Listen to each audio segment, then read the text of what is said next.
도망가려는 일본군. 고니 씨가 몰래 남해에 있는 소우에게 구원을 요청하는 전령선을 보냈는데 진리는 이를 알고도 모른 채 묵인했다. 이 전령선은 14일 저녁 무렵 소우에게 도착했다. 고니 씨의 구원 요청을 받은 소우는 즉시 사천의 시마지를 비롯한 구원군을 편성했는데 그 위세가 대선이 300여 척, 수군이 무려 6만여 명이나 되었다. 구원군의 핵심 세력은 사천의 시마지가 이끌고 있는 살마군으로서 일본군 내에서도 포악하기로 유명했다.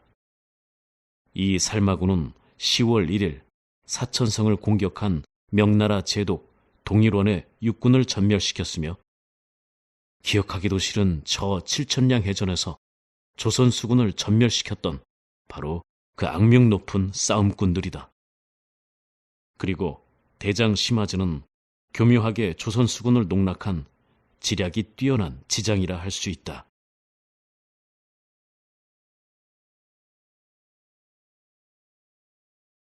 이순신의 출전. 구원병을 요청하는 전령선이 통과한 것을 알아차린 이순신은 곧 일본 수군이 공격해올 것을 예상하고 급하게 조치를 취했다. 남해에서 예교에 들어오기 위해서는 두 가지 통로가 있다. 하나는 노량 해협을 통해서 오는 것이고 또 하나는 남해도 남쪽을 우회하는 끝머리에 있는 미조목을 통과하는 것이다. 이순신은 경상 우수사 이순신을 시켜서 10여 척으로 급히 노량 입구를 경계하도록 했고 발포만호 소계남과 당진만호 조효열을 시켜서 4, 5척으로 미조목을 경계하도록 했다. 1598년 11월 8일 밤 10시경 노량으로 파견했던 경상 우수사 이순신의 전령선이 이순신에게 급히 와서 보고하기를 이날 오후 6시경 노량으로 수많은 일본 전선들이 밀어닥쳤다는 것이다.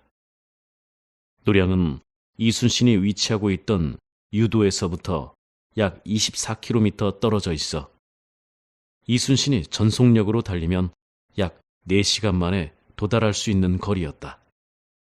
이에 이순신은 여기서 기다릴 것이 아니라 그쪽에서 가서 치기로 결심했다. 왜냐하면 이들 대규모의 구원 일본 전선들을 이곳에서 맞이하게 되면 이곳에 있는 고니 씨의 일본 군들이 이들과 합류하여 이순신을 양쪽에서 포위 공격할 수 있기 때문이었다. 이런 판국에 와서도 진리는 출전을 빈정거리며 방해했다. 이제 명나라 군단은 2600명밖에 안 되었고 전선도 왜소한 배 63척이 전부였다.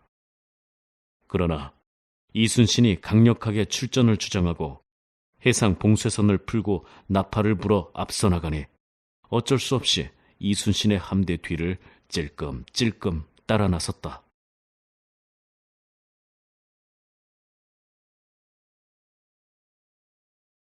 갑판 위의 마지막 기도.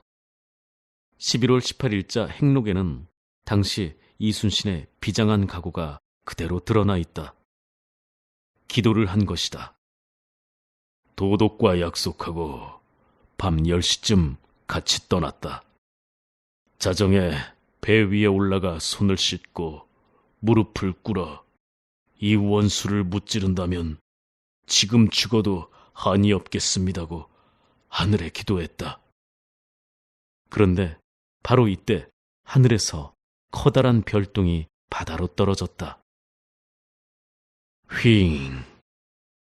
예로부터 큰 별똥이 떨어지면 그와 같은 큰 인물이 세상을 떠나는 징조가 아닌가. 떨어진 큰 별에 대한 기록은 행록과 행장 등 여러 곳에 공통으로 나타나 있다. 이순신의 죽음을 하늘이 미리 보여준 것이다.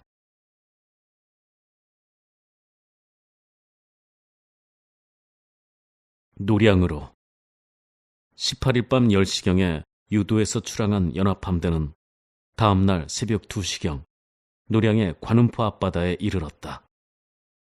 이순신의 함대는 전석 83척, 수군 약 17,000명이었다. 본래 이순신의 함대는 85척이었는데 진린과 등자룡의 배가 너무 작아서 겁을 먹고 있었기에 이순신이 각각 판옥선 한 척씩을 내주었다.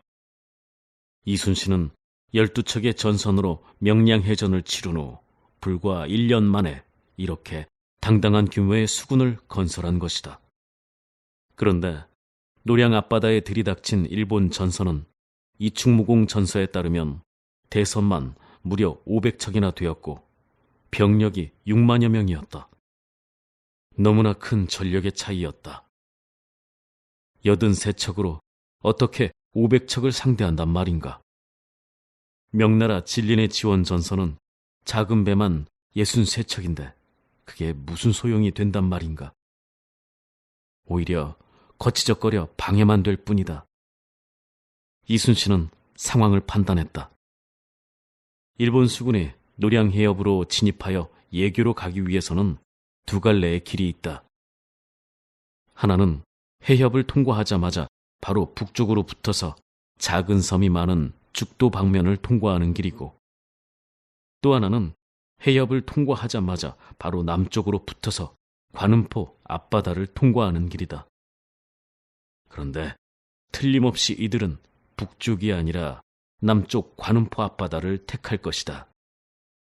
그래서 이순신은 진린으로 하여금 북쪽에 있는 죽도를 맡아달라고 부탁하고는 함대를 끌고 관음포 앞바다에 진을 쳤다.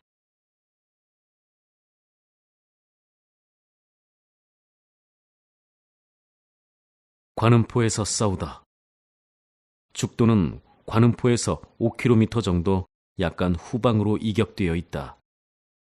이전에 저리도 해전 때에도 진리는 멀리서 구경만 했었는데 이번에는 아예 처음부터 구경만 하도록 한 것이다.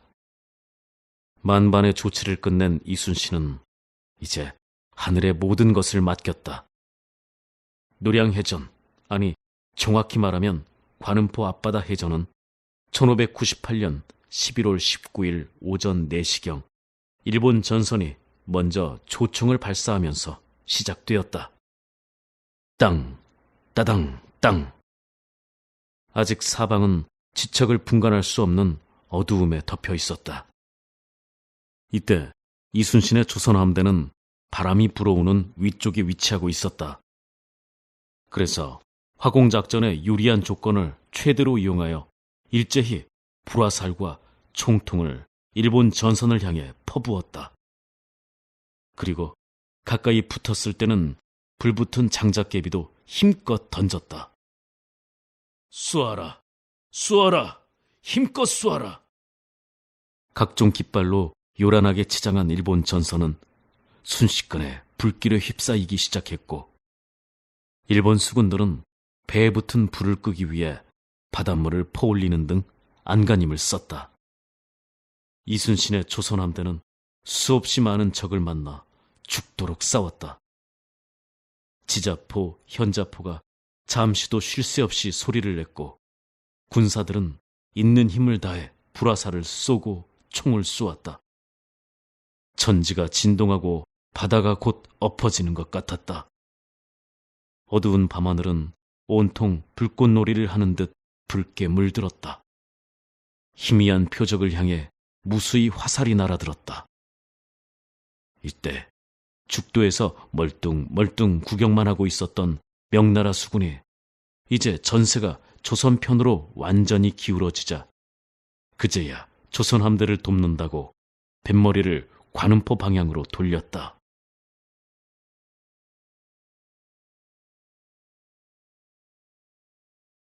등자룡이 죽다. 그런데 등자룡이 탄 판옥선에 불이 붙었다.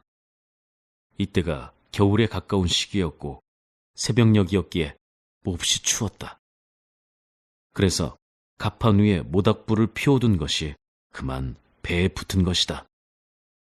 명나라 수졸들이 불을 피하기 위해 소란을 일으키며 한 곳으로 몰리다가 배가 기울어졌다.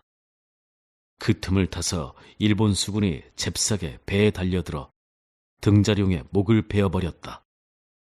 이 장면에 대해서는 오늘날 중국 해방군 출판사에서 발간한 중국 역대 전쟁 연표에 보면 비교적 상세히 묘사되고 있다. 중국과 조선의 수군은 긴밀하게 협조했으며 싸울수록 용맹했다. 나이 70세가 다 된 명나라의 장수 등자룡은 용맹한 병사 200명을 거느리고 조선의 배에 올라 지원 작전을 하다가 장렬하게 전사했다. 여기서 보면 재미있는 것이 중국과 조선의 수군이 긴밀하게 협조를 했다는 기록이다. 과연 그러했는가? 그리고 등자룡이 용감하게 싸웠던가? 등자룡이 죽자 일본 수군은 곧 배를 태워버렸다. 이순신이 제공했던 자식보다도 더 귀한 한 척의 판옥선이 이렇게 사라져버렸다.